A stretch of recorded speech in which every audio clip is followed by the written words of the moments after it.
Bom,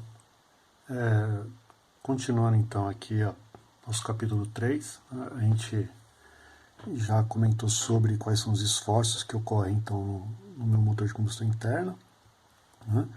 A gente já comentou sobre o torque, né? Então a gente falou que o torque é instantâneo, ele vai depender do ângulo então, né? Formado entre a manivela, né? E o centro do meu conjunto, né? Tá? E também a gente já comentou então que o que a gente trabalha é com um torque médio, tá? Então, dessa forma agora a gente vai ver como é que a gente vai então obter esse torque, né? Então, pensando de forma prática, né, seria praticamente impossível eu conseguir medir, né, o meu torque instantâneo, né, o meu torque lá no eixo, né, lá no cilindro, né, tá? Isso ia demandar um pouco de dinheiro aqui, né? Então, como é que a gente faz? A gente utiliza de equipamentos, né, tá, para poder medir esse torque, tá? Então, esses equipamentos, né, eles são chamados de dinamômetro. Então, vou colocar aqui dinamômetro.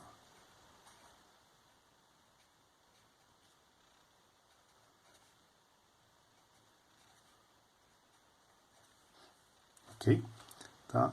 E o que ele está medindo então aqui? Né? O que ele está medindo então aqui é a força aplicada, né? Então, no caso, o que ele está medindo são essas forças aqui que a gente comentou, né? No caso aqui, a nossa força tangencial.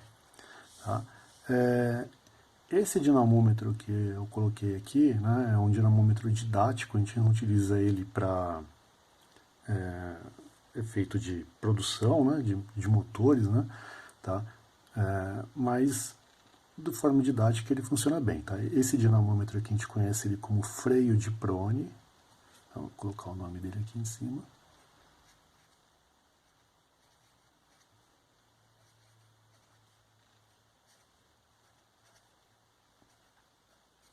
Ok? E ele é um dinamômetro aí que a gente utiliza para, né, didaticamente mostrar como é que funciona aí essa captação da força. Existem outros dinamômetros, né? A gente não vai entrar muito no detalhe agora aqui, né? Mas de forma rápida aqui, então falando, né? Os dinamômetros que a gente tem, né? Então a gente chama isso aí também de dino, né? Então, os dinamômetros eles podem ser hidráulicos,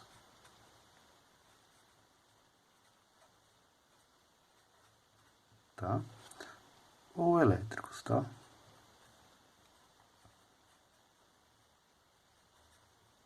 Ok?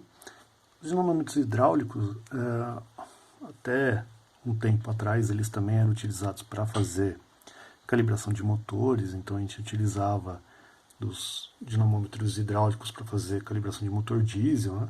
Tá? Hoje em dia a gente utiliza mais aí para produção, tá?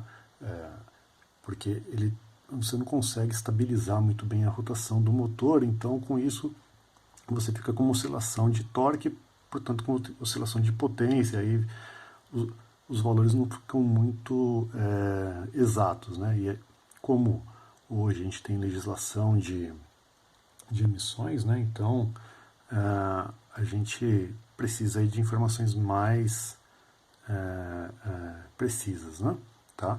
Então os dinamômetros hidráulicos acabaram ficando aí mais para produção. E o que a gente utiliza hoje aí são os dinamômetros elétricos, né? Os dinamômetros elétricos eles têm mais capacidade aí, né, de segurar o motor numa certa rotação, tá? A gente tem aí, né, os dinamômetros de corrente parasita,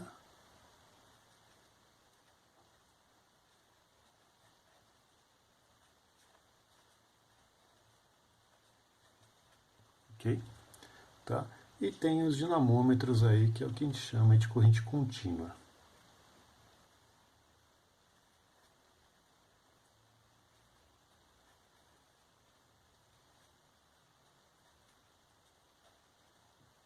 Ok?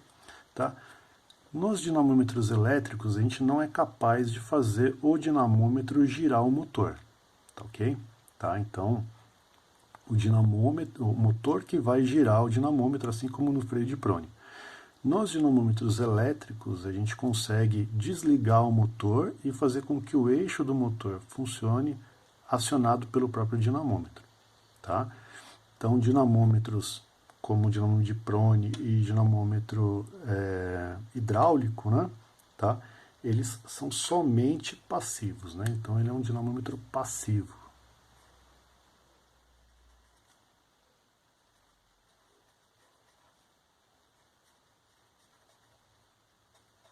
Ok?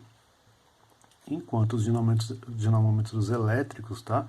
Eles podem ser passivos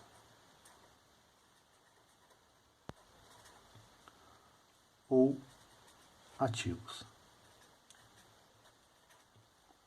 Tudo bem? Tá? Então, o que significa isso? Ele pode ser acionado pelo motor, como ele pode acionar o motor, tá? Isso é muito importante, porque com isso a gente vai conseguir determinar, né, através do dinamômetro ativo, né, algumas propriedades do motor com o motor desligado, tá ok? Tá? Então, esses são os tipos aí de dinamômetro, tá? Que a gente tem no mercado atualmente, né? Sendo que o freio de prone é só, né, um dinamômetro mais didático. Tudo bem? Tá? Eu não vou entrar mais em detalhe aqui sobre dinamômetro, porque não é essa ideia agora, tá? Então, sugiro, se tiver alguma dúvida aí, no próprio livro tem algum conteúdo, mas mais para frente aí eu pretendo colocar aqui então aí um assunto, abordar um pouco mais sobre o dinamômetro. Tá? O que a gente quer fazer aqui? A nossa ideia agora aqui é, através do dinamômetro, tá? Então o que eu vou fazer aqui serve para qualquer um desses, né? Tá? Conseguir determinar qual que é o torque do motor, tá? Então a gente mencionou aqui que existe um torque, tá? Esse torque aqui vai ser um torque médio, mas como é que eu vou conseguir determinar isso na máquina, né? Então, vamos lá, supondo aqui o meu freio de prone, né? Supondo que o eixo do meu motor está solidário com esse freio, então aqui, né, eu estou solidário aí o eixo do meu motor, tá, esse conjunto, então quando gira o motor, gira esse conjunto aqui, tá bom? Então, como é que vai funcionar? Eu tenho aqui o meu motor girando, né, o meu motor está aqui atrás, girando aqui esse conjunto, tá bom? Tá? Esse conjunto girando aqui, então, como é que eu posso determinar? Eu vou fazer o seguinte, eu tenho aqui uma cinta, tá? Isso aqui é uma cinta, de forma que eu consigo apertar ela, né? Então eu vou apertar essa cinta. Quando eu apertar essa cinta, o que vai acontecer? Eu vou frear esse disco, que está solidário ao motor, então eu estou freando o motor, tá? Nessa tentativa de frear, né, apertando aqui a minha cinta, né, nessa tentativa de frear, então aqui eu estou causando algum esforço, tá? Que vai ser essa força aqui, tá? Essa força aqui, não sei se dá para enxergar bem, então vou colocar aqui um pouco maior, FAT, né? Que é como está escrito aqui, né? Então força tangencial, tá? E eu tenho aqui o meu raio, né? Tá? O raio do meu disco, né? Então aqui está um Rzinho, esse cara aí é um R, ok? Bom, a gente já viu então que nosso torque, né? O nosso torque pode ser então essa força, né? Tá? Porque essa força agindo aqui é a força que está agindo no motor. Então o torque do motor para essa condição de frenagem, né, vai ser essa força de atrito, FAT, vezes esse raio aqui, ok? Vezes esse raio aí. Legal. Mas continua difícil, né? Continua difícil. Então o que a gente tem aqui? Junto desse disco aqui, né? Eu tenho aí solidário a ele esse braço, tá? Isso aqui é um braço. Então eu tenho aqui, né, montado aqui atrás aqui do meu disco, mas que vai girar junto com ele, né? Esse braço aqui, e a ponta desse braço está numa balança. De forma que quando eu tentar frear aqui, né? Quando eu tentar frear aqui, o que vai acontecer? Ele vai equilibrar o conjunto, né? O motor vai tentar girar, né? Tá? Então ele vai girar aqui, né? Sendo tentado, né? Sendo que a cinta aqui vai tentar frear, né? O meu conjunto, mas não vai conseguir, mas vai reduzir então aí, né, o giro do meu motor, tá? Esse equilíbrio então aí vai me causar uma força, essa força é a força que está sendo aplicada nessa direção, tá ok? Tá? E né, eu consigo captar ela através desse braço aqui que está encostado aqui nessa balança. Bom, essa força aqui, né, que eu leio aqui na balança, né, tá? Vezes essa distância aqui, que estou chamando de R, tá? Estou chamando de R aqui, tem que ser igual a essa mesma força tangencial vezes esse raio aqui, ok?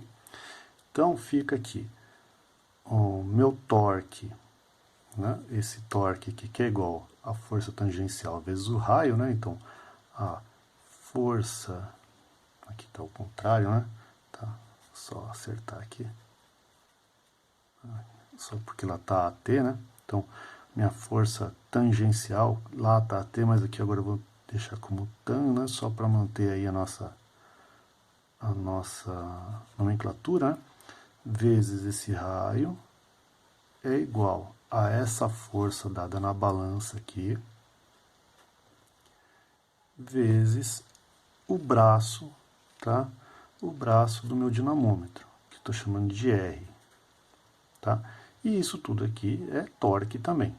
Então, ó, ao invés de eu tentar descobrir qual que é a força tangencial aqui, né, vezes esse raio, eu simplesmente tenho um braço conhecido, tá?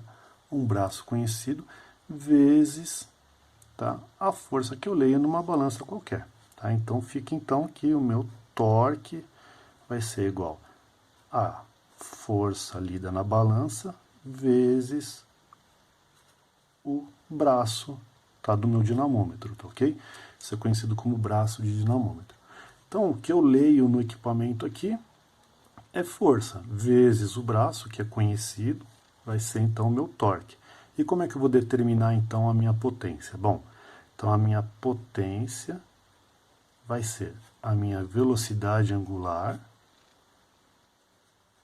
vezes o meu torque, tá? Ou minha potência é igual à minha velocidade angular, que a gente já definiu antes aqui, né? Tá? 2πn vezes o meu torque. Ou, tá, ainda, minha potência é igual a 2πn vezes a força vezes o braço do meu dinamômetro, ok? Tá? Então tá aí definido aí, né? Potência e torque, né? Tá? Do meu motor, ok? Depois a gente vai ver então como é que essa potência vai agir, como é que esse torque vai agir, quais são os tipos de potência e quais são os tipos de torque que eu vou ter então, ok? Até mais.